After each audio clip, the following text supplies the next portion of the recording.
अस्सलाम वालेकुम। BTK news TV में खुशामदीद। जब से बेरेटॉन कराची की तरफ से अनाउंसमेंट की गई कि बेरेटॉन कराची एक नया प्रोजेक्ट देने वाला है, तब से ही बहरिया मुतासिरीन की तरफ से तकरीबन हर प्लेटफॉर्म पर एक शदीद एहतजाज देखने में आया है। बहरिया मुतासिरीन हर प्लेटफॉर्म पर हर वो पोस्ट जिसके अंदर अनाउंसमेंट की जा रही है नए प्रोजेक्ट की, हर उस पोस्ट के कमेंट के अंदर शदीद एहतजाज अपना रिकॉर्ड करवाते हैं, वहाँ पर अपनी सख्त नाराज़गी का इजहार करते हैं। इसीलिए आज की ये वीडियो बहरिया मुतासिरीन के लिए है। सबसे पहले हम ये देखते हैं कि ये मुतासिरीन बने कैसे। 2013 के एंड और 2014 के स्टार्ट में बेरेटॉन, पिंडी और लाहौर के बाद बेरेटॉन ने अनाउंसमेंट की कि हम कराची के अंदर एक प्रोजेक्ट देने लगे हैं। जो पहला प्रोजेक्ट था जिसे हम ओल्ड BTK कहते हैं, ये प्रोजेक्ट सबसे पहले आया 2014 में।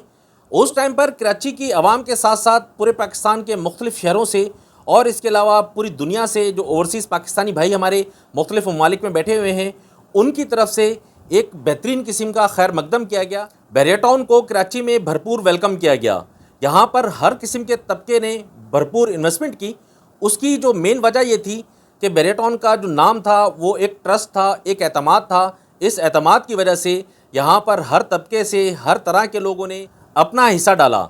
उसकी जो मेन वजह थी कि लोगों का बेरेटॉन कराची पर भरपूर एतमाद था।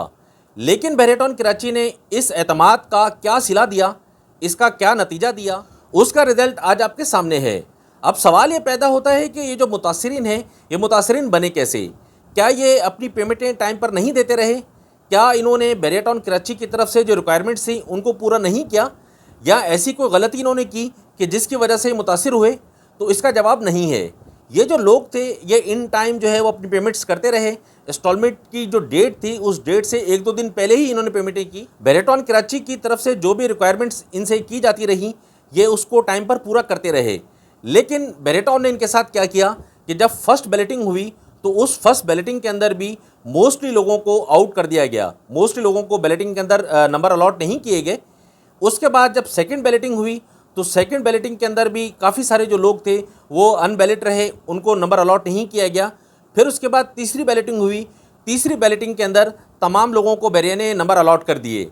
लेकिन वो जो जगह बहरिया ने दी, वो जो प्रेसेंट्स बहरिया ने दिए, उनमें से ज़्यादातर जो प्रेसेंट्स थे वो सिरे से उनका वजूद था ही नहीं। वो सिर्फ पेपर पे थे, पेपर मैप था उनका। वो मैप दिखाकर बहरिया ने लोगों को बता दिया कि आपका जो नंबर बैलेट हो चुका है, ये प्लॉट आपको अलॉट हो चुका है, लेकिन वो ज़मीन पर किस जगह है वो कंफर्म नहीं था। इसी तरह जो 23 विलास के लोग थे, 23 विला के जो अलॉटी थे, उनके साथ भी ये सेम केस हुआ।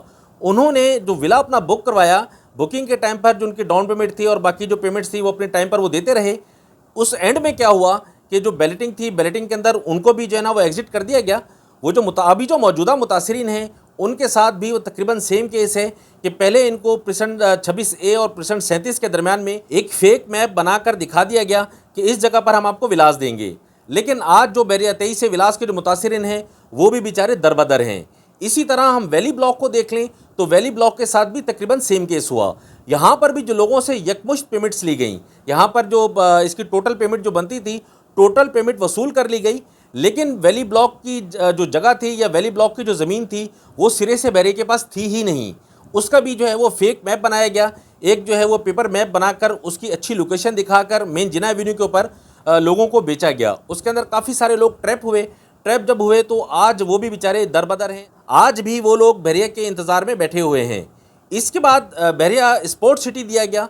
स्पोर्ट्स सिटी के अंदर भी बहरिया ने जो है वो प्रेजेंट दिखा दिए, एक मैप दिखा दिया कि ये सारा जो मैप है ये सारी जगह हमारे पास मौजूद है, हम यहाँ पर डेवलपमेंट कर रहे हैं। उस मैप को दिखाकर बहरिया ने सीलिंग की प्लॉट्स को बेचा। उसके बाद क्या हुआ कि पता ये चला कि जनाब ये जो स्पोर्ट्स का जो प्रेजेंट्स हैं, ये स्पोर्ट्स का जो प्रोजेक्ट है, इसमें सिर्फ आधी जगह बहरिया के पास है, आधी जगह सिरे से बहरिया के पास थी ही नहीं। उसमें भी बहरिया ने ओवर सेलिंग की। उसके बाद नंबर आ गया बहरिया पैराडाइज का। तो पैराडाइज के साथ भी तकरीबन सेम केस हुआ। यहाँ पर भी बेरेटॉन कराची ने एक बहुत बड़ा मैप दिखा दिया कि ये जितना भी जगह है ये सारी हमारे पास है, हम ये लोगों को डिलीवर करेंगे, यहाँ डेवलपमेंट करेंगे। कई तरह के मामला हुए। उसके बाद क्या हुआ कि कुछ अरसे के बाद जब आधी से ज़्यादा पेमेंट्स चली गई बहरिया पैराडाइज के अंदर, लोग पेमेंट्स कर चुके, तो ये पता चला कि जनाब ये जो जगह है बहरिया के पास थी ही नहीं। यहाँ पर भी बहरिया ने ओवर सेलिंग की।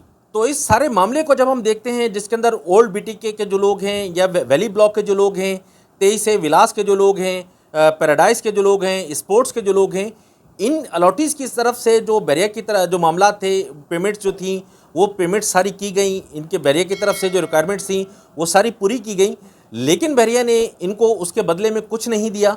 उसके बदले में ऑल्टरनेट बैरिया ने इनको जो है ना फैसिलिटेट नहीं किया। तो इसमें कसूर किसका है? ये सरासर बैरिया का ज़ाती कसूर है।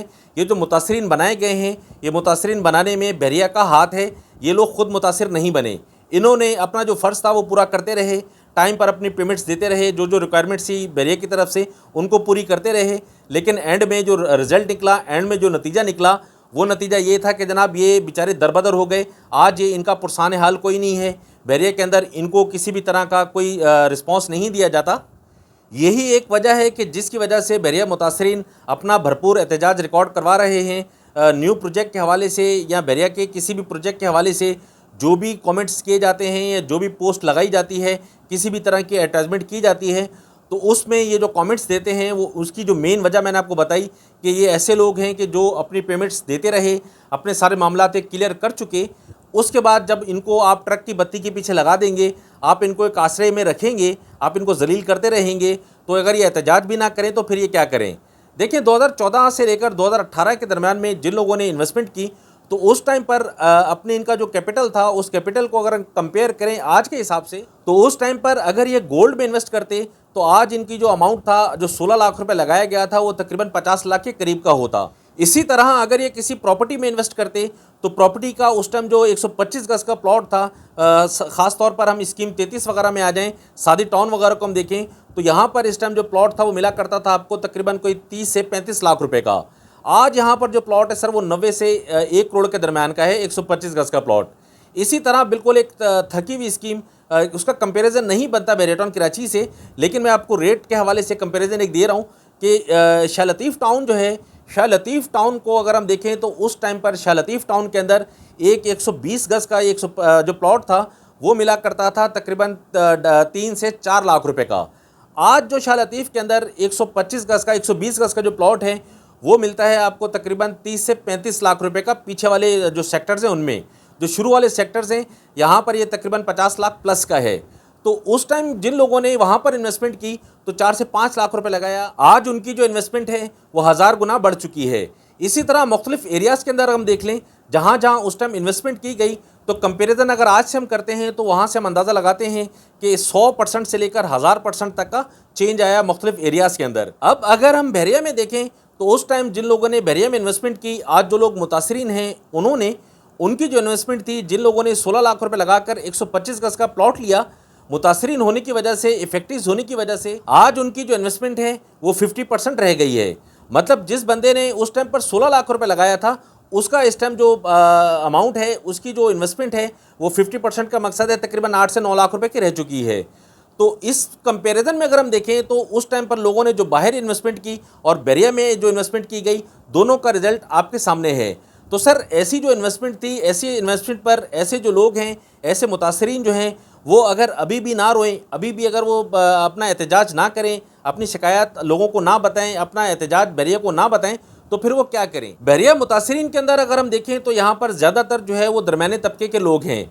ऐसे लोग हैं कि जिन लोगों ने जो इन्वेस्टमेंट की थी वो अपने फ्यूचर को देखकर, अपने मुस्तकबिल को देखकर की थी कि यहाँ पर इन्वेस्टमेंट करने से एक तो हमारा जो इन्वेस्टमेंट है वो सिक्योर हो जाएगी, क्योंकि बैरिया का जो अतमाद था, बैरिया का जो नाम था, उसको देखते हुए, और फ्यूचर के अंदर ये जो इन्वेस्टमेंट हम कर रहे हैं ये हमें प्रॉफिट देगी, हमारे बच्चों के लिए बेहतरी का कोई ना कोई सामान बन जाएगा। इस मिडिल क्लास तबके में से बहुत से ऐसे लोगों को मैं जानता हूँ कि जिन्होंने अपना सोना बेचकर बैरिया के अंदर लगाया, अपनी मुख्तलिफ चीज़ें बेचकर बैरिया को जो पेमेंट्स अपने टाइम पर वो देते रहे, सिर्फ इसी आसरे में, इसी आस में कि कल जब हमें प्लॉट मिल जाएगा तो ये जितनी भी इन्वेस्टमेंट हम कर रहे हैं ये इन्वेस्टमेंट हमारी बराबर हो जाएगी, ये हमें कुछ ना कुछ प्रॉफिट देकर जाएगी। लेकिन उसके बदले में इनको मिला क्या? अब अगर ये देखें कि बैरिया इन मुतासरीन के लिए क्या कर रहा है, तो सर उसका जवाब सिर्फ खामोशी है कि बैरियटॉन कराची की तरफ से इन मुतासरीन के लिए किसी भी तरह का कोई भी इकदाम नहीं उठाया जा रहा। इन मुतासरीन को किसी भी तरह की कोई भी फैसिलिटी देने का प्रोग्राम बैरिया की तरफ से नहीं है। उसकी मुख्तलिफ वीडियोज़ के अंदर मैं वजूहत आप लोगों को बता चुका हूँ कि उसकी जो मेन वजह वो ये है कि बैरिया ने अपनी जो टीम बनाई हुई है कि जो इन तमाम मुतासरीन को देख रही है, उस टीम के अंदर ज़्यादातर जो ऑफिसर्स हैं वो रिश्वतखोर हैं। वो रिश्वत लेकर लोगों का मामला हल कर देते हैं। बाकी जो रिश्वत उनको नहीं देता, उनको पैसे नहीं देता, उनको जो है वो उन्होंने ट्रक की बत्ती के पीछे लगाया हुआ है। उनको सिर्फ आसरा दिए रखते हैं कि सर आप अगले हफ्ते आ जाएं, महीने के बाद आ जाएं, 15 दिन के बाद आ जाएं। इस तरह का जो है वो उनके साथ रवैया रखा जाता है। और अगर कोई अलॉटी बार बार उनके पास जाता है या बार बार अपनी शिकायत लेकर वो कंप्लेन वो करता है तो उसको झिड़क दिया जाता है, उसके साथ जो है वो नाजिबा रवैया अख्तियार किया जाता है। तो ये जो लोग हैं, इन लोगों की वजह से ये जो मुतासरीन हैं अभी तक परेशानी के आलम में हैं। अब हम देखते हैं इस वीडियो का वन लाइनर।